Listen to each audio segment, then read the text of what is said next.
Hello, hello, hello. How are you guys doing today? Happy Friday.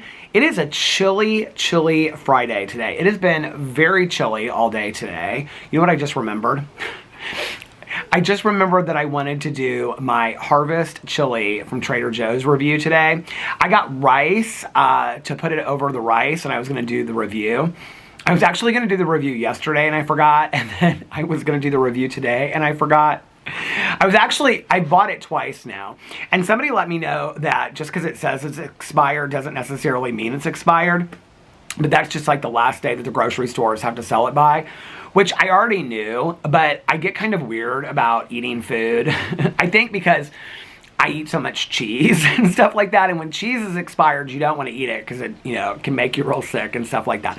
But anyway, so somebody was like, on one of my videos when I meant, maybe it was over here, I don't know, they said, well, just because it's expired doesn't mean you can't eat it, because I bought a new Harvest Chili this week with Caroline, and then I threw the old one out, but I think I still have a couple days, so maybe I'll review it tomorrow or Sunday. So since I have the whole weekend, it's Bachelor Weekend over here, and honestly, I'm very excited about it. I thought that Bachelor Weekend, well, I mean, it's like officially started, but I thought that it would start for me.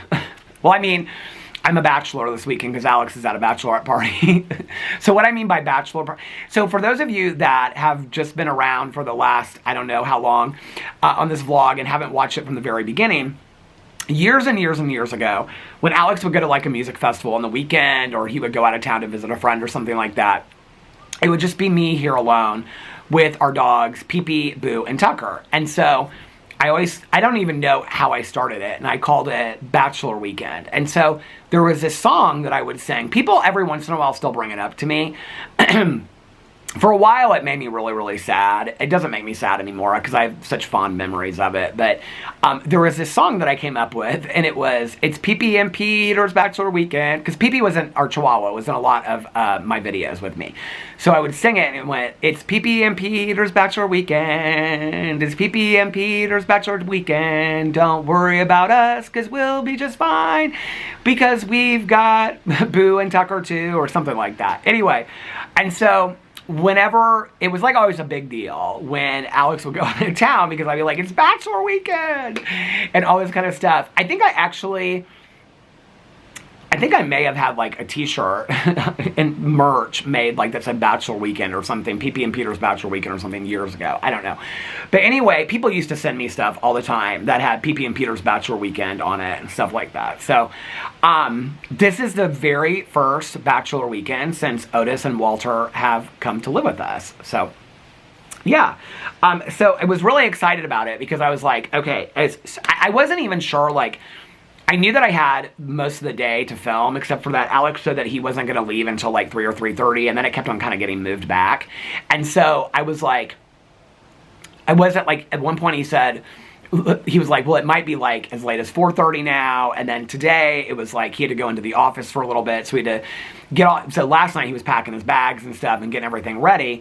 And then he was like, last night he was like, well, I don't know what time everybody's meeting at this somebody's house, and they're all going over there together. And so he said, I might not leave here till 4. And I was like, okay, well, if you don't leave here till 4, then I'm probably just going to do my vlog tomorrow. So I wasn't entirely sure until today. Well, then today he had to go in the office, so he actually left here, I think he left here about 12:30 or 1. And I sat out here for a while, honestly, and just did my prayers and meditations and stuff. I read several meditation books, and I did my prayers, and I just kind of sat and looked at nature. It was really nice. And so at that point, I was like, well, he left early enough that I can film a bunch of videos, because my plan was to, like, make the bed real comfy cozy, which I do every day. All this stuff that it details me having a cozy weekend are things that I literally do every day anyway. Which was like clean the kitchen really nice so that I could just enjoy, all this. But like, it never really gets that messy anyway. What is like right here? Is there like a tag or something? Anyway, clean the kitchen really nice. The kitchen's pretty clean. The bed I make really nice every day. I just don't put like the throw pillows and stuff up there until I'm done filming for the day. And then I put the fleece blanket and stuff on it when I'm done filming every day. So I make the bed real comfy by the time Alex gets home. So I was going to do that. I was going to put laundry in the washing machine and get laundry, because that's cozy to me to do laundry. But we don't really have that much. I have one load of laundry to do. So mostly I was like, okay, well, I just have to figure out like what bad food I'm going to order tonight. So that was pretty much, and then I was like, I'm going to get to reading, because I have to finish this James Patterson book. I want to read the new Frida McFadden book came out. I think it's called The Intruder, and I have it on Audible, which now I kind of wish I had bought the physical copybook of it, but I had all these credits to use on Audible, so I pre-ordered it on Audible. I think I have it on here already. Let me see. Yeah, it's my newest book on Audible, right here. So I have to finish this James Patterson Crisscross book, which is the last September book. My plan for reading goes like this. I have to finish the last James Patterson Crisscross book. Then I'm going to read, I'm going to listen to, I'm reading a lot of books inside. Then I'm going to listen to the Frida McFadden, the newest book, The Intruder. And then I'm going to listen to,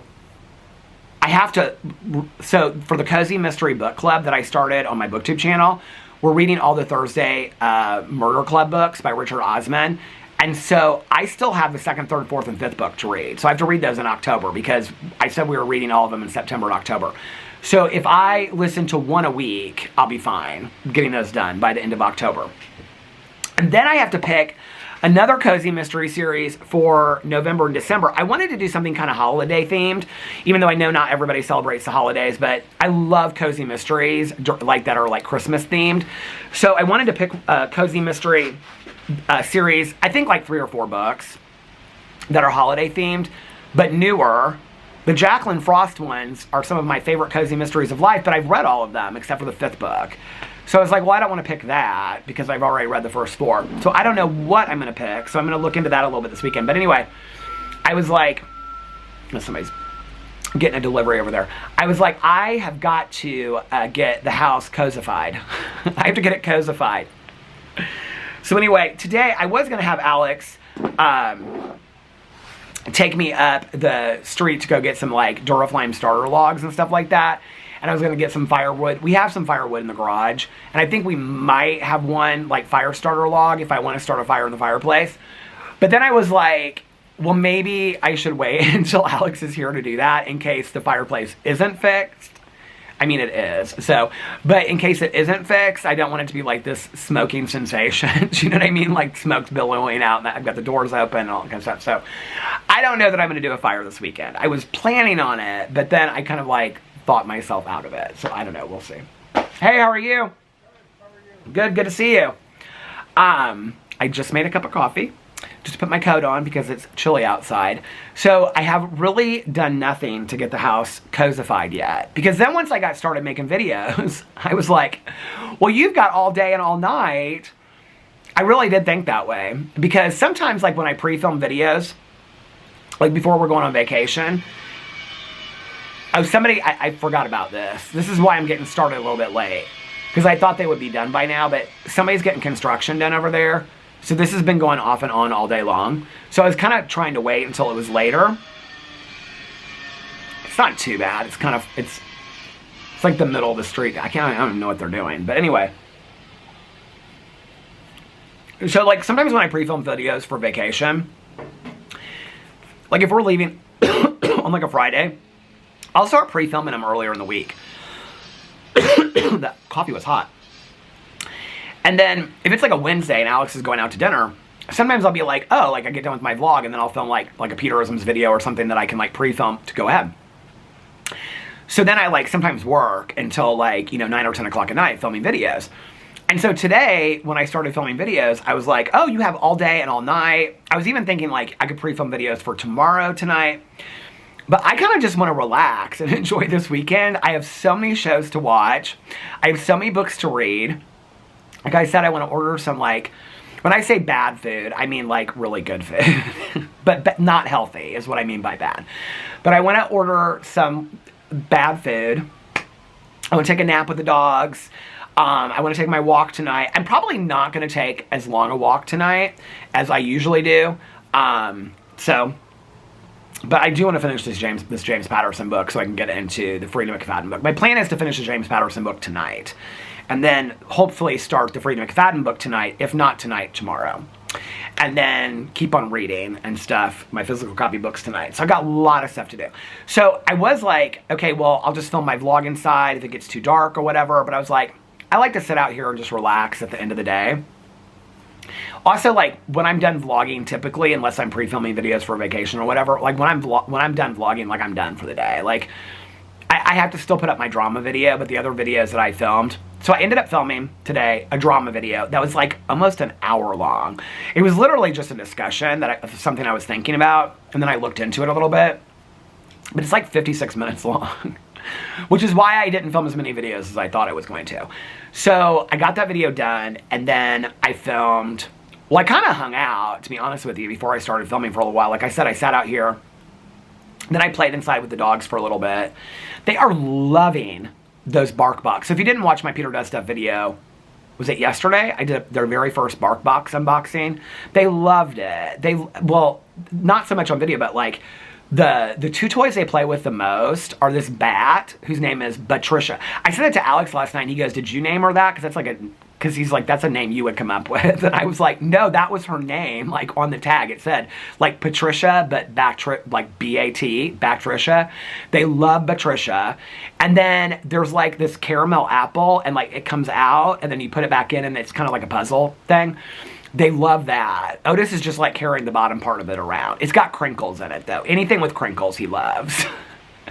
2 o'clock in the morning, if they're not asleep yet, and Alex is asleep, they have this big LaDonna duck that has all these crinkles in it, and Otis gets into it, and then they just start, like, running around and just... So Alex sleeps through it. I don't know how I couldn't sleep through it, but he does. Because I asked him, I'm like, do you hear them? He's like, no, I don't really hear them late at night. So, anyway, so yeah, and then I filmed...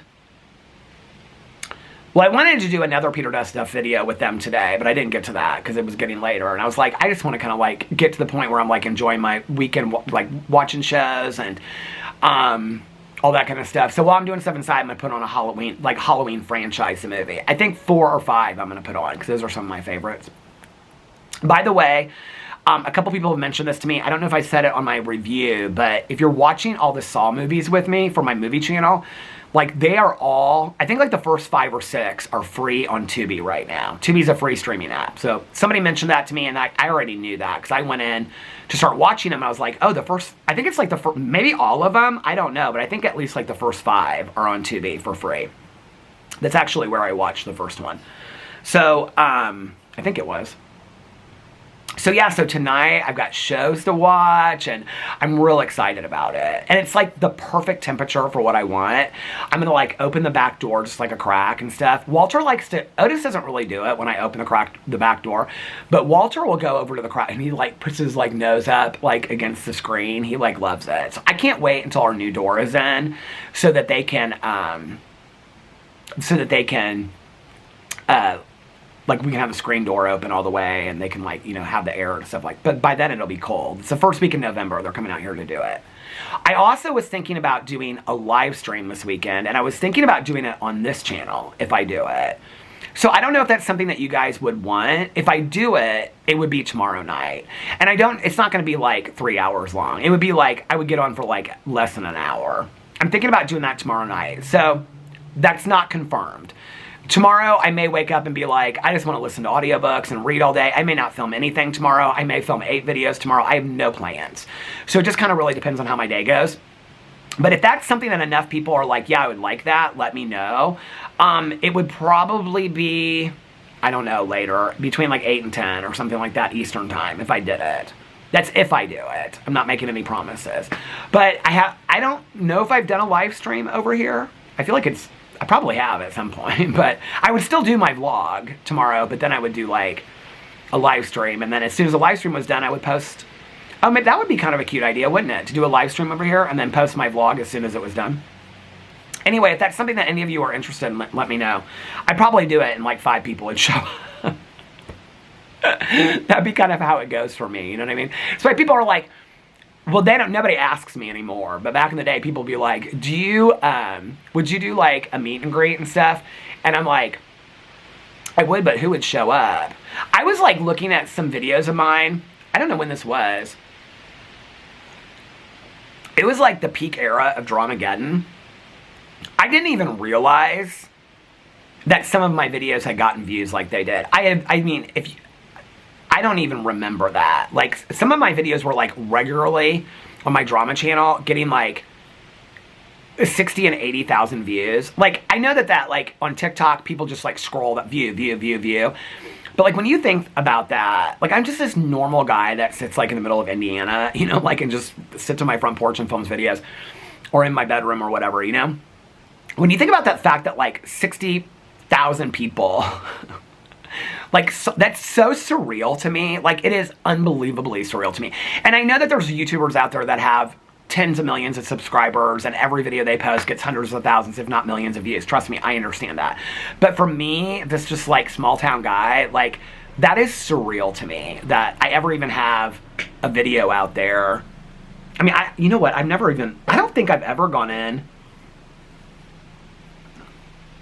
I think my most viewed video, if I remember correctly, on my Peter Monn channel is, I think it was about Jaclyn Hill getting divorced. That might be my most viewed video. Let's go in here to my channel. You can go under videos, popular videos. No, most popular video. Yeah, Jaclyn Hill's divorce drama. 991,000 views. I've never even had a video that hit 1 million views. I mean, but 991,000, that's crazy. And my thumbnail for it is total shit. But that was where I said I wasn't. How long was that video? 14 minutes of, oh my God, my videos have gotten so long. Yeah, 300 views, 300,000. Now I'm lucky if I hit 5,000 views a video.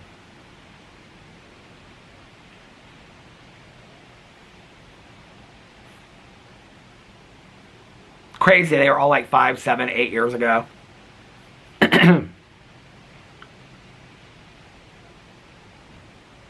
I literally have a video that got 145,000 views, and it's just me sitting in a chair, and it's just, the thumbnail is just me sitting like that in that pink hat, and it says Jeffree Star's fake boyfriend. I don't even remember making that video. 145,000 views. My thumbnails have always been for shit. They are so bad. I made this thumbnail today and it was so bad. I don't even remember some of these things.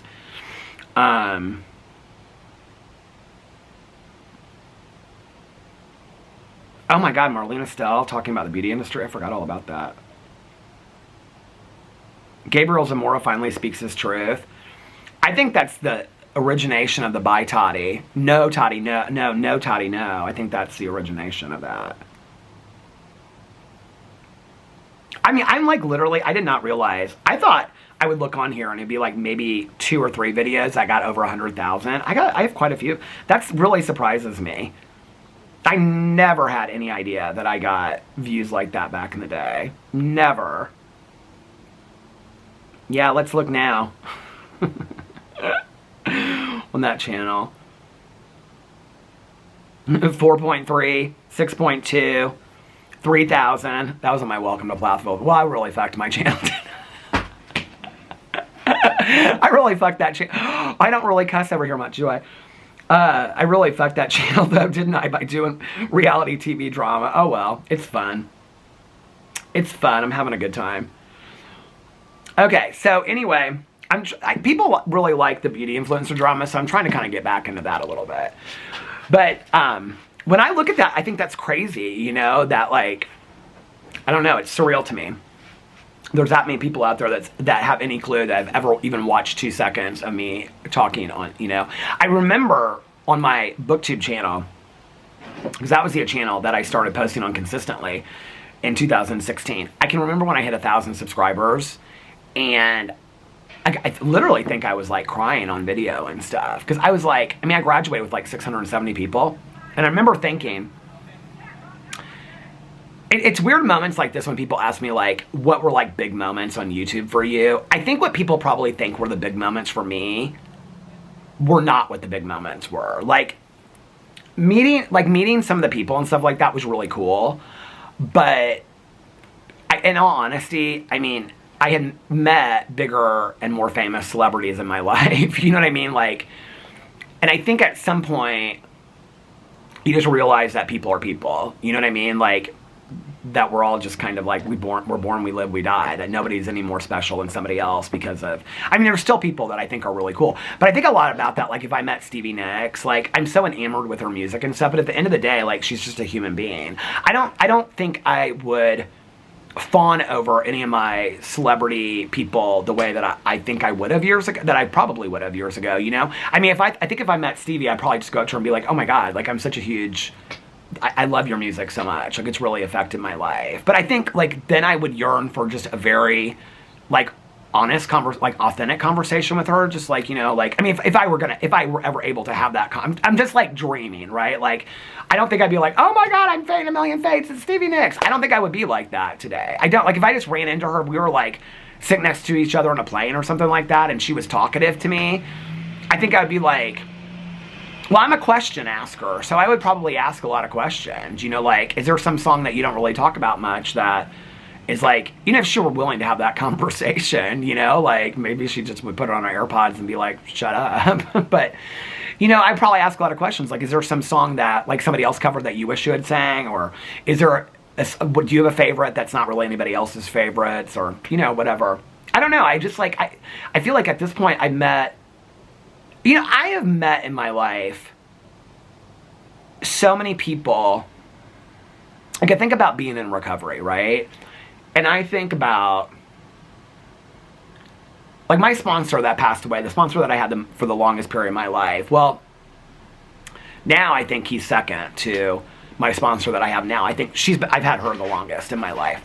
But my sponsor that passed away a couple years ago, like in Indianapolis, like everybody knows his name. And not because he was a celebrity, not because there's circuit speakers in recovery, which is where they go around, they speak from state to state. He didn't really do all that. People here just know who he was because he was just such a fantastic guy. He was just such a great guy. In fact, when I meet people and they'll be like, oh, like, who's your sponsor? And I tell them who my sponsor is, and they'll be like, well, who else have you had as a sponsor? And whenever I say his name's real different. And whenever I say his name, people are like, he was your sponsor? I was like, oh yeah, for like 12 or 15 years he was my sponsor. They're like, seriously? They're like, I didn't even, you know. But when I think about him, he taught me so many valuable lessons in my life. And if you saw him, like every day, he was just a shorter guy, real skinny, had a horrible rheumatoid arthritis. His hands were always like, you know, like that.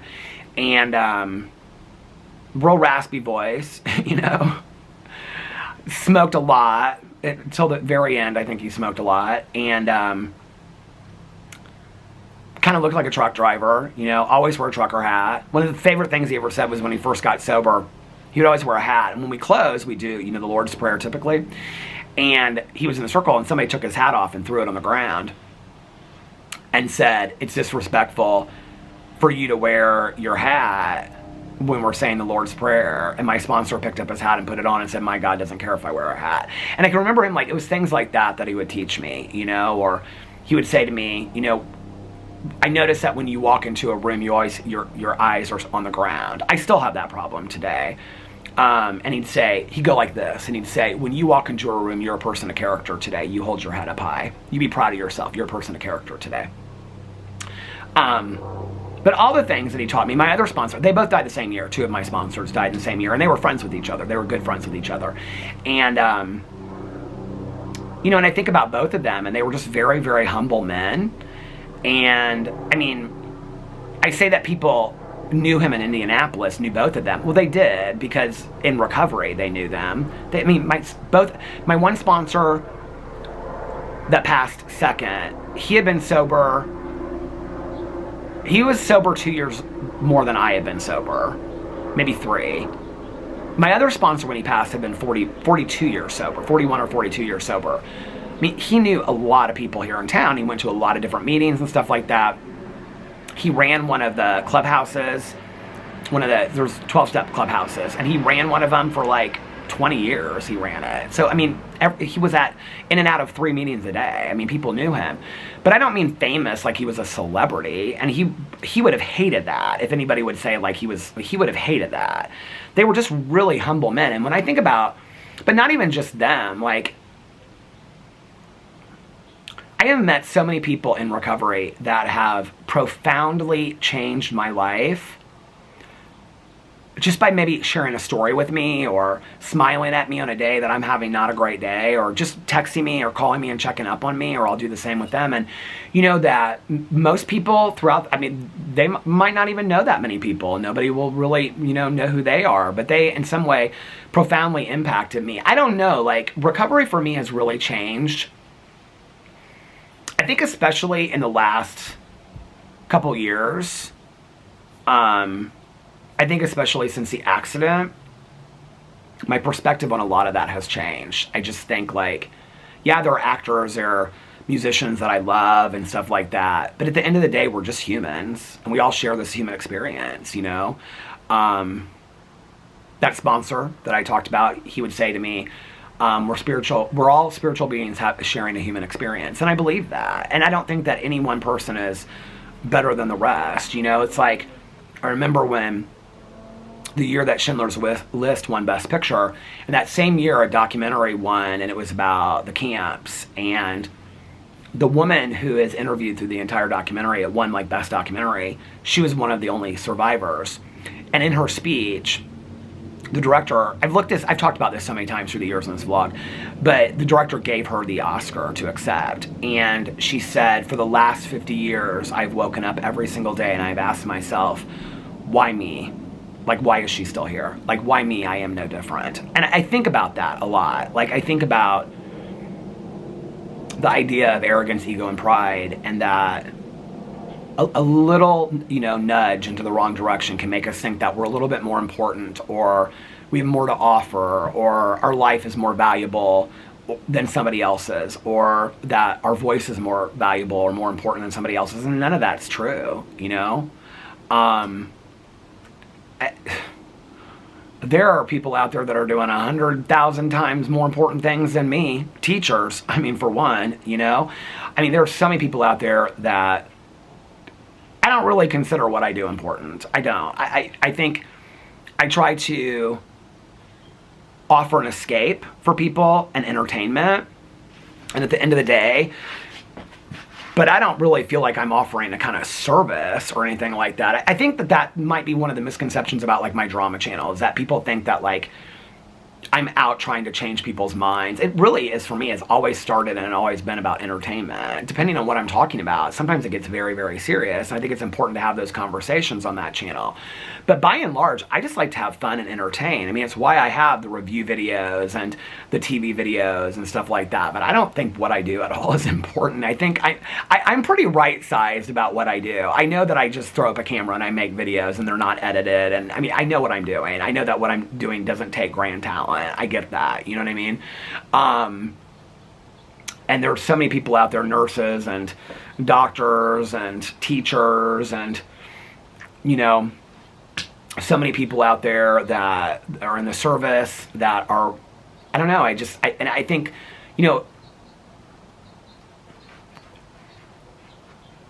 I feel like I meet, like, just in my neighborhood, people just coming by and they just have, like, such a beautiful smile or something. It's like, I was out with the dogs last night and my neighbor walked by and she takes her dog down once a night and then she walks by herself. She's one that has, like, a hard time hearing. And, she had, like, met the dogs, but she hadn't, like, really met them. And it was, like, at night, she, like, carries a flashlight with her, and I had the flashlight out. And so she was, like, joking with me about the flashlights, and she's like, let me see these little guys and stuff like that. And so we were, like, talking, and, let me put this coffee cup down. And so we were talking and stuff, and so she had a dog named Boo, and I had Boo. And she was, like, really scruffing, like Otis, and he just was loving it. And she was so good with them, and so she has a new dog now. And so she said something to me about, I don't know, something about like my Boo and her Boo. And like, she was like, something about like time goes on, but like the memories like remain or something. And I, it's like we were just sitting out there talking, and she just brought me such peace just talking to her. Sometimes talking about Boo Radley and stuff, like I can just get so sad about the dogs being gone. Like every night, still in my prayers. I'd say I'm grateful for Boo and Tucker and Pee-Pee, and I miss them so much every single day, but I'm so grateful for the time that we had with them. I say that every single night in my prayers. The camera stopped. And sometimes, like, I have some days, even with, like, Walter and Otis, I think because Walter reminds me so much of Boo, a lot of his behaviors and just kind of the way he looks at me and stuff like that sometimes. And he's real affectionate and he's real clingy to me like Boo was. And Otis has kind of, like, looks a lot like Tucker, but has the attitude of Pee-Pee. Like, Otis is going to do what Otis... I mean, I used to joke about, well, Boo Radley's his own person, which he was, but, like, Pee-Pee really kind of ran the show. Otis runs the show around here. I mean, 100%. And Walter's just kind of like, what are we doing, Otis? But I can even be, like, hanging out with them and having, like, a great day. It reminds me very much of, like, when my mom passed away. And something really good would happen, and my mind would go to, I would say for the first couple of years, like this was one of the hardest parts of grieving that I think we don't talk about, is that something really good would happen, or I'd be celebrating something, and my thought would drift to my mom, and I'd think, and she doesn't get to experience this with me, or I don't get to call her up and tell her about it. The good things, right? And so sometimes, like with Otis and Walter, I'll look at them and I'll be like, I wonder what Boo and Tucker and Pee-Pee would have thought about you, or, like, I don't know. Sometimes I just, and I think like, I don't know, like having them also makes me sometimes miss the other dogs more. That makes sense sometimes. And so it's hard. And last night when I was talking to her, I don't know, she just brought me so much peace. And I mean, I only know her by her first name and my neighbor, and we share a dog named Boo. Like, it's not like she's some celebrity. And yet every time I come in contact with her, there's just a peaceful energy about her. There's just something about her. And it's like, I think about the people in my life that have really profoundly changed me. Have I read books that have profoundly changed me? Absolutely. I thought today the new Harper Lee book came, because I think I pre-ordered it on Amazon like a year ago. So if you don't know, Harper Lee has a new book coming out. It's called like Songs and Songbirds or something like that. I mean, I know that Harper Lee has passed away. She's probably my favorite author of life. But they put together a collection of short stories that, like, supposedly was how it's getting really cold out here. I have shorts on with this coat, and I have these stupid Nike slides on. But anyway, they're so comfortable. That didn't fit, and now I wear them every single day. But anyway, they put a book of hers out, and it's like poems, and it's like short stories. And I think like one or two of the short stories was what kind of like prompted the idea for To Kill a Mockingbird. So I pre-ordered it like a year ago, and so I got this, it was another Frida McFadden book. The One and Only, or something like One and something. But anyway, so this Amazon package came, and I thought, oh my God, because I was going to do a booktube video about it and everything. I was like, is this the Harper Lee book? Because I know it comes out this month or next month, I think. And I pre-ordered these books. Like, I almost pre-ordered the next Heartstopper series. It doesn't come out until next July. I almost pre-ordered it the other night because I was like, well, then it just shows up on your doorstep the day that it's published, But anyway, I do that with Audible too. I pre-order books on Audible all the time, and then I never listen to them like the day that it comes out. But anyway, there's obviously books and songs, I think, that have really, really, I think about songs like Both Sides Now, which I grew up, my mom loved Joni Mitchell, but I grew up knowing the Judy Collins version of it.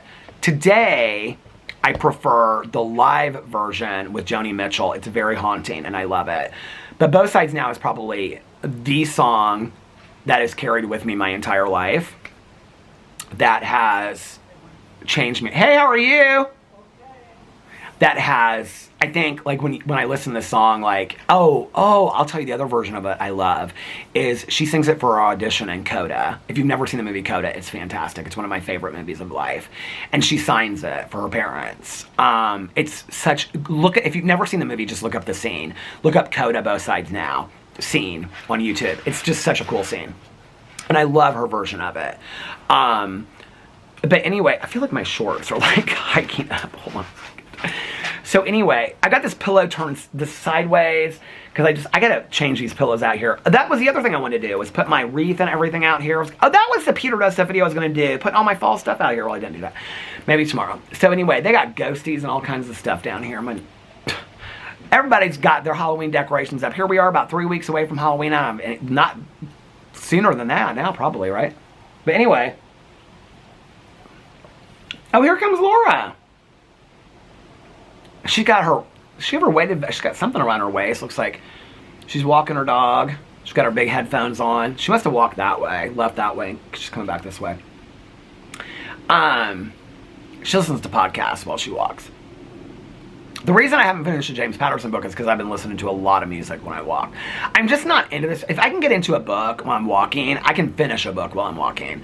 But if it's a book that's slow, I just can't, because then what happens is I'm like listening to it and I get like 3 streets down and I'm like, what chapter am I on? I don't even remember what's going on. I just get distracted. So, and I'm not into this James Patterson book. They're starting to become really, really repetitive. I kind of feel like he should have just ended the series. They're starting to become really repetitive, and not necessarily like from the last one, but like the one I'm reading now reminds me of, I don't even know the title of it, but it reminds me of like one that I read like 10 ago. And I'm like, this is almost the exact same storyline. Oh, they're bringing like Kyle Craig back into it. I'm like, he's like, I saw Kyle Craig die. I'm like, please, if Kyle Craig is coming back into this thing, if you're reading them, you'll know what I'm talking about. I'm like, if Kyle Craig is coming back into this thing, that was a whole storyline. They killed that storyline. But anyway, other music. I mean, some Bob Dylan music. My Back Pages, I love that song. The Blizzard by a lot of Judy Collins, a lot of Bob Dylan. When I think about like, Landslide by Fleetwood Mac. Songs that really like have carried with me my entire life that I thought about. But when I think about profound moments in my life that have really greatly affected me, and I'm talking about small moments. I'm not talking about the big extreme moments. None of them have been meeting a celebrity. None of them. Not one of them. Or anybody that was even on their way to being a celebrity. Have they been cool, fun moments? 100%. They were really cool at the time. I was really excited about it, you know? But no, those weren't any of them. I mean, it's so interesting. Like, the one I go to is like this woman sitting in this meeting. I've talked about this before. And she was like sitting across from me. I'd never seen her in this meeting before. It's my home group meeting. I'd never seen her in this meeting before. I don't think I've ever seen her since. And she was talking about grace. And then she like looked across at me and she was just like, at the end of the day, said something like, at the end of the day, if what we're granted is amazing grace, then isn't that enough? Or grace or something. I just was like, I don't know, it just like hit me like that. The pickle lady story.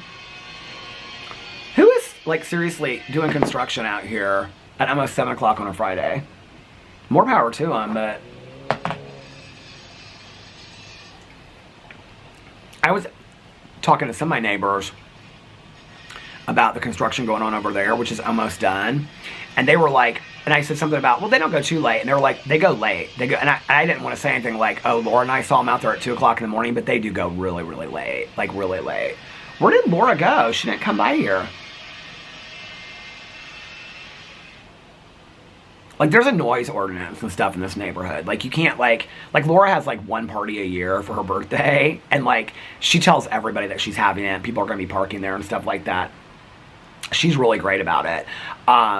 But there's like a noise ordinance in this neighborhood, and people do get upset about it. I mean, we've never had a complaint because, I mean, we're so quiet over here. But, like, as far as like music and that, like, construction is like one of the things that I'm wondering if it's something that they're doing like on the lake or something, 'cause I can't see it from here. I'm gonna go look really quick and be nosy. Hold on.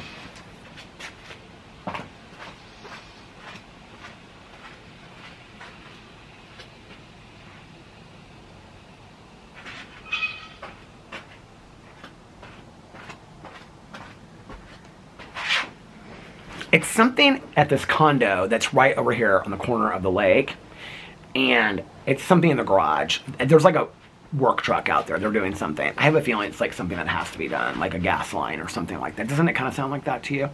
I feel like it's something that has to be done. What are you doing? Hi. I was just looking for you. Yeah. I saw you coming down this way. I was like, she must have gone that way. Nope. You didn't go that way?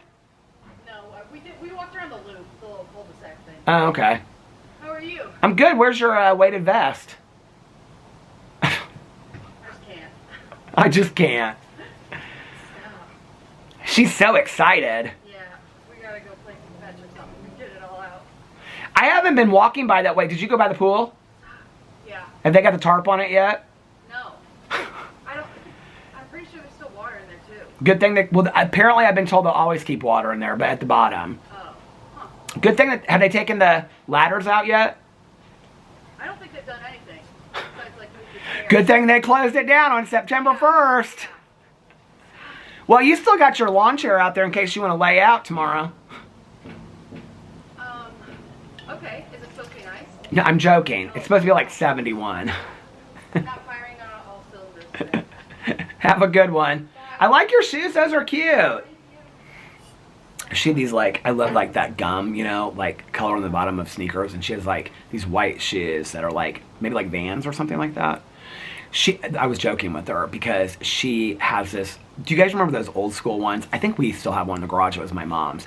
Those old school like lounge chairs that fold out like this. Do you guys know what I'm talking about? She's got a red one and she just keeps it out in the yard. Like in the side, it just is out there all the time.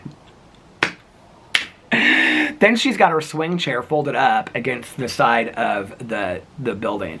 But she just keeps it like the lawn chair out there all the time. Yeah, the pickle lady story, I think about that. I think a lot about, I wouldn't say that every profound moment that I've had obviously is directly from recovery, but I've had a lot, you know. Obviously big moments in my life that I've gone through, especially traumatic events of loss and things like that have taught me a lot. I'm talking about the smaller moments. The pickle lady story was something that I just totally wasn't expecting. I don't know if I feel like everybody's heard this story so many times over here, but it was when I was in treatment and it was on New Year's Eve. And they had a big dance here in Indianapolis, big recovery dance, and everybody was excited about going. And so I went to my counselor, who I'm still friends with today, and I asked her if I could have my hairstylist come in to trim my hair, to cut my hair, because I wanted to look good so I could meet a man at the dance. And I wanted to go to the dance because they had caffeine there. These are the things, you know, I loved being in treatment. I did, though. Towards the end. At the beginning, I hated it. But anyway, so my counselor said, no, princess, and since you think you're so special that you have your hairstylist come in here, you're not going to the dance either. So me and a select few that hadn't made it, well, I had made it to the level to go to the dance, because it was like a level system, but I didn't get to go because I thought I was so unique. And so that's like a recovery thing, is that none of us are unique. Like, our background stories are unique, but like, we're joined by our addiction as being not unique, right? And so, obviously what we use is different stuff, but like, you get it. Okay, so anyway, it was a valuable lesson. It really was a valuable lesson that I didn't even think on that level, right? Like, so I stayed back. Well, the only way to get out, I think that was New Year's Eve, wasn't it? The only way to get out, well, anyway, it had to have been New Year's Eve. Well, two big things happened on New Year's Eve. That was also when I read the first 164 pages of the basic text, because I went up to the counter again and I said, do you have anything to read back there? I'm done with all my Michael Crichton books. And this guy that I ended up working with years later that's passed away, he threw down the basic text and was like, why don't you try this? And I was like, okay. And it changed my life. Changed my life. Never forget. I was like, go to the cafeteria, made myself some turkey sandwiches. It was like blizzard conditions outside. And I read the basic text and the last paragraph of the 164 pages, which actually somebody needle pointed for me and put my birthday and my sobriety birthday at the bottom of it. Who is calling me? And put it at the bottom for me, and I have it in the bathroom there. I love it. And talks about, we will surely meet some of you along the way as we trudge the road to happy destiny. And I remember reading that part, and I didn't know what the road to happy destiny was, but I knew I wasn't on it. I knew I was miserable. I was tired. I was sick a lot of the time. I was sick and tired of being sick and tired, as they say. But it was so much more than that. I was tired. I was just exhausted with even trying to keep up. And I knew I wasn't happy. I was a long way from happy. And so when I read that, and I don't know why, but it was the part that said, we will surely meet some of you along the way. And I could make a joke and say, don't call me Shirley. But it was that part of it to me that was like, it said something about pages before that had referenced that as well. I can't remember the exact quote, but I'm not like, they call it being a big book thumper. I'm not. My mom was, where you can just like quote. My sponsor is too. I probably read it 20 times in my life, and to this day, my sponsor used to have me read the story about acceptance every day, that acceptance is the answer to all of our problems today. So I know that paragraph, that's probably the only paragraph I know by heart. But my first sponsor had me read that every single day for a year. So anyway, I think it's page 416, acceptance. But anyway, that was like a changing moment for me, because I thought there are other people out there, because I would see them in meetings that came into the hospital that were happy, joyous, and free.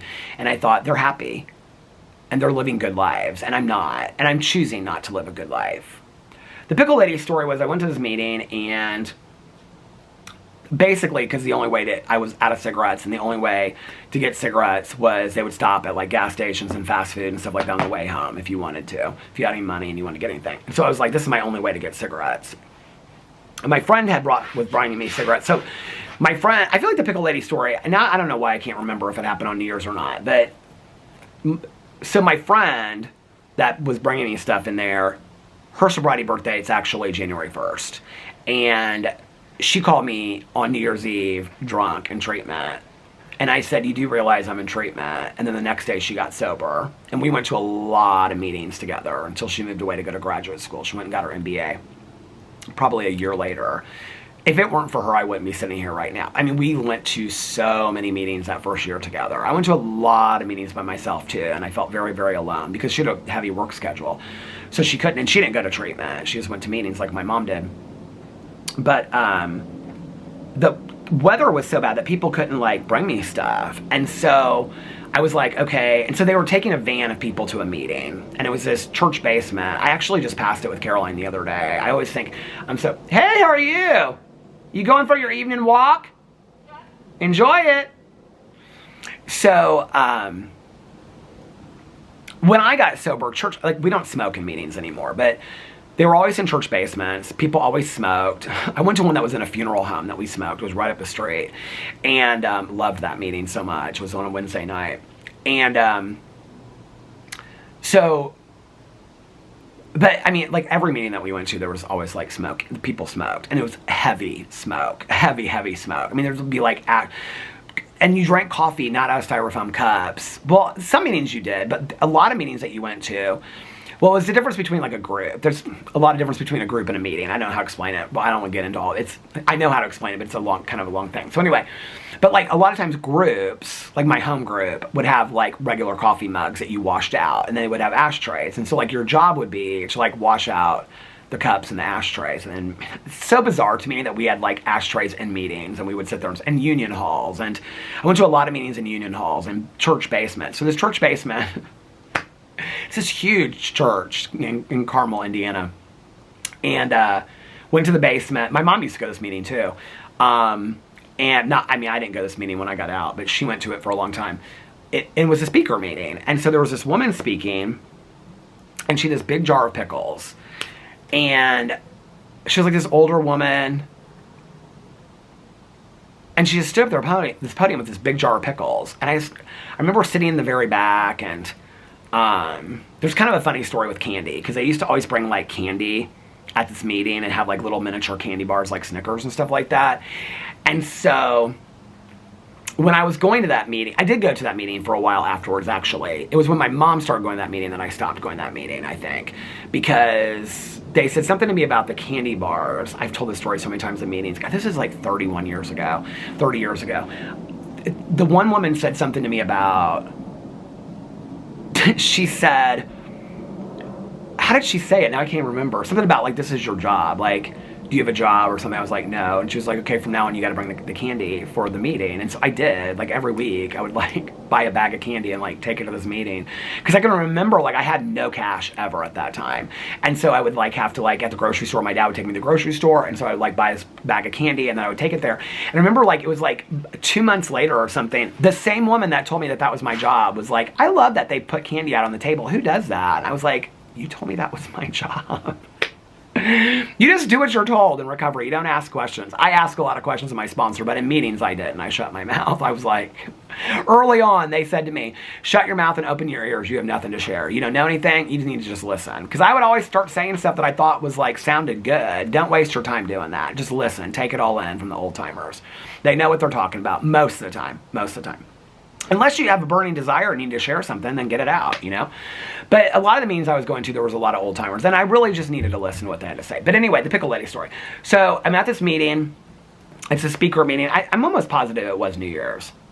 Yeah. Why can't I remember that? It was New Year's. Because we got back, because I can remember they were talking about the war in Herzegovina on the radio, and we were listening to like PBS, or not PBS, NPR on the way back. And they were talking about like people getting dragged through the streets in Herzegovina and stuff like that. And I can remember like the driver was like, do you want us to stop anywhere? There was like 8 of us in the car or something in the van. And I can remember it was really bad snows outside. And I can remember thinking to myself, but because of where I was born in this world, my life looks so completely different. Like that could be my truth. Like being dragged through a street just because I was born in a different country or a different place. Like you have it so good and you are choosing to destroy your life. Like this is, you are doing this to yourself. I can remember that was like that was my come to Jesus moment on the way back. And then we got back, and then I started feeling pitiful for myself because I was thinking of all my friends. I was watching the ball drop. That was New Year's. So anyway, the pickle lady, she shares this whole lead, and I can remember her sharing her story, and she was talking about like she had been an attorney and she was sleeping under, she's since passed away. I found out not too long ago. She had like I was telling the story and somebody was like, I know who you're talking about. And then like it was like a year later, somebody said that she had passed away. But she was sleeping in like under park benches, and she had been an attorney and she had like lost everything. I was like, that will never happen to me. Like that is crazy town that she like ruined her life over drinking. Like that will never happen to me.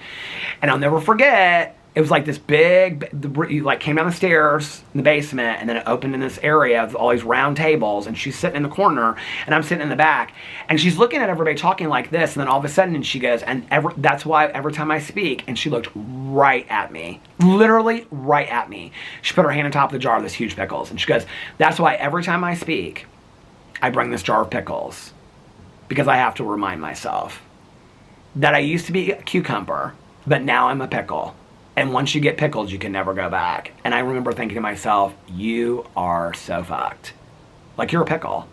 Because all these times before, I had tried to do it my way. I could go back to maybe just drinking a little bit. I could go back to maybe smoking weed, and that wasn't going to lead me to this. Or I'd just eat pills. Or I just do this, or I just do that. But I was going to do it my way. I had it figured out. I have a friend of mine that says, like, when he'll sponsor guys, and guys will come to him and go, well, this is my plan. He always says, and I love this so much, give me the guy that has no plan, and I'll give you the guy that can be successful. Because you got to go into it, like, you tell me what to do, and I'll do it. Because when we, as addicts and alcoholics, come in, and this is my plan, and I'm going to do that, if you have somebody out there that's an addict or an alcoholic, and they're in early recovery, and they're telling you what their plan is, that's dangerous waters, okay? Because we don't have any clue how to fix ourselves. If we would, we wouldn't have ended up where we did to begin with. So I remember her saying that. I just was like, oh my God, she's right. Like, I had kind of floated at that point through treatment and just said what I needed to say and do what I did. And like days before that was when my counselor said something to me about, she wanted me to talk about smoking pot. I was like, I'm not here for that. And she's like, well, how much do you smoke? And I got into it with her. She was like, and they laughed, like everybody in the group laughed. They all smoked pot. And she was like, I said, I smoke just as much as everybody else does. She goes, do you think everybody smokes that much pot? And I was like, yeah. And they all laughed. I was like, what are you laughing at? Like, I wasn't talking about everybody in that room. I was talking about everybody in the world I thought smoked that much. I thought everybody smoked pot. I really did. Like, I thought everybody lies about it, but everybody smokes pot. I said, I'm not here for that. She goes, you don't think that your pot smoking is going to lead back to other stuff? I go, no, not at all. She goes, well, until you're ready to deal with this, you can leave group. I was like, she kicked me out of group. I was like, are you kidding me? when I heard that about the pickles, I was like, you got to pull this together. Like, that was like such a come to Jesus moment for me. So I'm forever thankful of the pickle lady. I mean, no celebrity, but she changed my life. She 100%. And it's not like anything she said was unique. She probably heard that from somebody else. Nothing that I ever say about recovery is unique. I heard it from somebody else and I've passed it on. Like, there's not probably one thing I've ever said about recovery that is genius that I came up with. I think there are some people in recovery that think, not everybody in recovery is like, I mean, there's a lot of ego and pride in recovery. I mean, we're all working on stuff, right? But there's people that think that they're the first ones that said, no, I don't own that. Like, she probably heard it from somebody, and that's why she carried the pickles around, and it was a cute little gimmick and whatever. But it stuck with me, and I'm thankful for that. And no, she's not the first or the last person I've ever heard the cucumber to pickle analogy. I've heard it from other people, too. But for some reason, that night was when I need to hear it, and I am forever grateful for her because of that, because that changed everything for me. And then reading the first 164 pages where it talks about, and surely we'll meet some of you along the way, the road of happy destiny, you know, and I was like, what is that road to happy destiny? I want that, whatever that is, you know. It's like, I don't know, it's...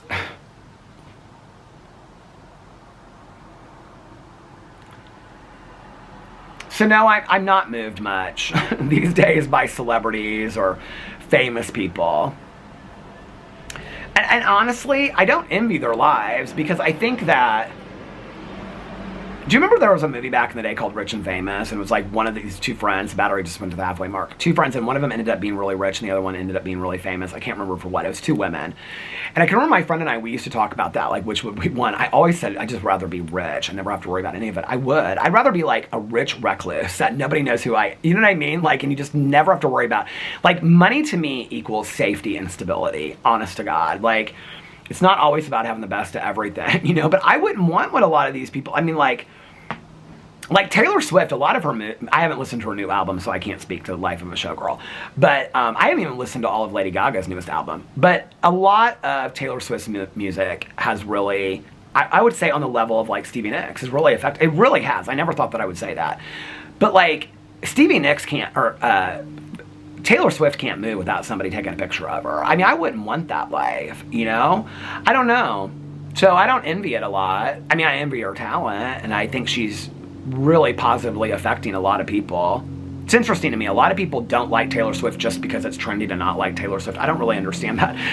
I don't understand that trendiness of just not liking somebody just to not like somebody. And I saw a lot of negativity about, before the album even came out, of people being like, I'm so tired of hearing about Taylor Swift. I'm tired of hearing about a lot of people. You know what I mean?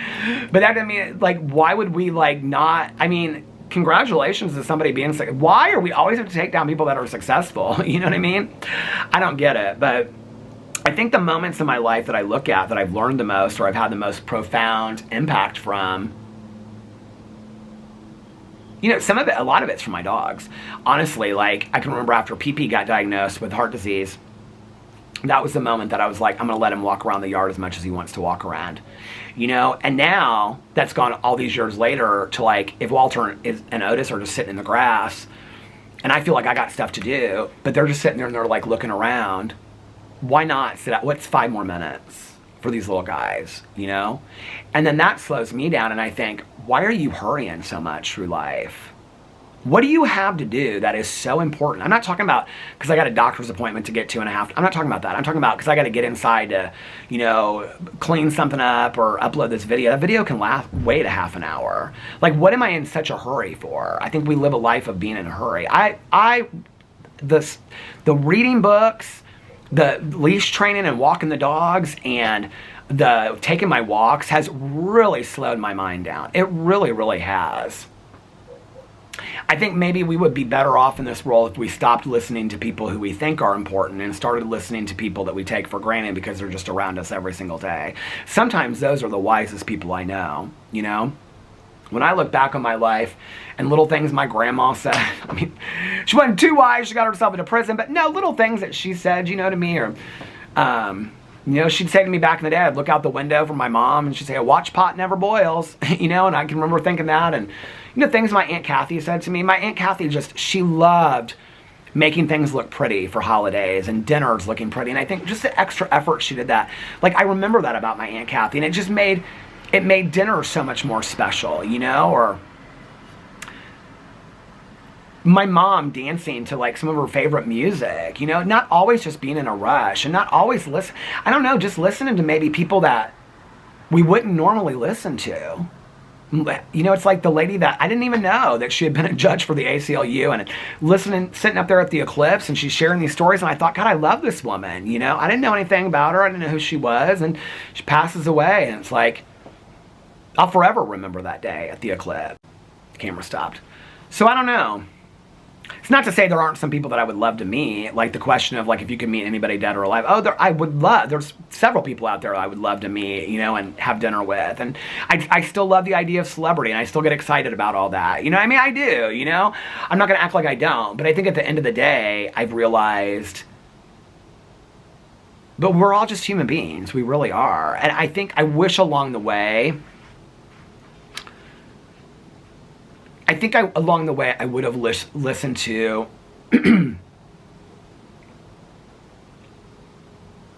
I think I listened to maybe sometimes the loudest voices, and sometimes the softest voices that didn't feel the need to shout were the ones that were saying what was most important for me to hear. And those are the things I've had to learn on my own, instead of just maybe, and I wish I would have listened to like my mom and my dad saying things to me, not because they wanted to be right, but because they wanted me to have an easier life. I think we all admit to that as we get older. But, you know, I look back, I'm like, especially my dad giving me so much advice through the years. And he never said it like, you need to do this. He'd just be like, well, if it was me. My old sponsor said, I'll never tell you what to do, but I'll tell you what I would suggest based on my own life and mistakes I've made. I wish I would have listened a lot more. You know, I heard all that, and then I did the opposite of it because I thought maybe I knew what was best, or it would be different for me. Maybe my life would have been easier if I listened to those people, you know? I don't know. Today, I try to listen more. When people want to give me advice, that's flattering. I try to listen to more of it today, you know? And it's like why when, you know, I asked not too long ago, what do you guys want to hear over here? And people were like, we like when you have discussions about things, and instead of just giving us press conferences. I was like, okay, you know, like I'll listen. You guys are the people that watch my videos. I want to make videos that make you guys happy, you know? So I try to listen today more. Yeah. So, I don't know. I think we should listen not just to people, but I think we should listen to the stillness of the world around us, to our pets, you know, and sometimes ourselves. I think maybe the person I haven't listened to the most in my life is probably myself. I think I've relied on the opinions of others to tell me who I am more than really trusting that I know who I am more. I think it's taken me to get to 53 to even start really trusting who I am, you know? And I know myself. I know myself better than anybody else does. How could anybody possibly know me better than I, you know what I mean? But it takes a while to really get to know that. Somebody says something about us, or somebody says, oh, you shouldn't wear that, or why'd you do this? And we start second guessing ourselves, and, you know, and then all of a sudden we're wearing the same thing every day because we wore something too loud. It's like, I remember, I've shared this story before, this girl that I worked with, we were both in graduate school at the same time. We were at the Patashu on 49th and Penn, and I got so excited about seeing her there. I loved her, you know, and I was like, hey, how are you? I mean, it was so loud and crowded in there, and I'll never forget, she looked over at me with her two friends that she was with from graduate school, and she was like, I'll never forget, every other time I ever saw her out in public, I always just was like, the word's so overused now, but I was demure. I mean, I was like, oh, it's so good to see you. I hushed myself. You know, one of the reasons why I love the saying be too much is because I wasn't enough for a very, very long time. I just wasn't. I didn't allow myself to be enough for myself or anybody else, you know? So I can hardly even see if this is even in focus because it's getting so dark outside. I know it isn't to you guys, but it is on the camera. And my legs are getting cold. So tonight, well, so let me do a real quick rundown. I didn't even know, I was like, what? I don't even have a lot to talk about because I didn't even watch that many shows last night. So last night, I'm almost done with season 3 of Shetland. Oh my God, I love it so much. I love that show so much. I want to move to that island that they live on. I love that mainland area of Shetland. I love that show so much. But first, Well, I read some last night. So I read the 31st Trick or Treater. The chapter last night was really, really long. If you're reading it with me, here are my thoughts so far. At first, so her brother's name is Sam. The girl that goes missing is Mary. At first, I liked Sam's involvement in the story, but now it's becoming so much about Sam that I don't really care, okay? I don't really care about a 9-year-old's adventure. And I care more about the parents finding the kids. It's also very paranormal, and I'm confused. But I still am really, really liking it. But the chapters for an Advent calendar book, like the Per Jacobson 25 Days, the chapters were like, Nikki and I were talking about this today, the chapters were like 7 or 8 pages. I mean, you could read it in 15 minutes. These chapters are like, it's taking me 30 to 40 minutes to read. I mean, they're like 25 pages in a chapter, 25 to 30 pages in a chapter. You know, and then 3 times through it, the dogs, you know, are like wanting something. And so it's just, anyway. So then I read that. I read some of the Frida McFadden book last night. I read some of the Zombie Fallout. I don't think I'm ever going to finish that book. I feel like every time I read it, it's like I look and I'm like a percentage mark ahead on the Kindle.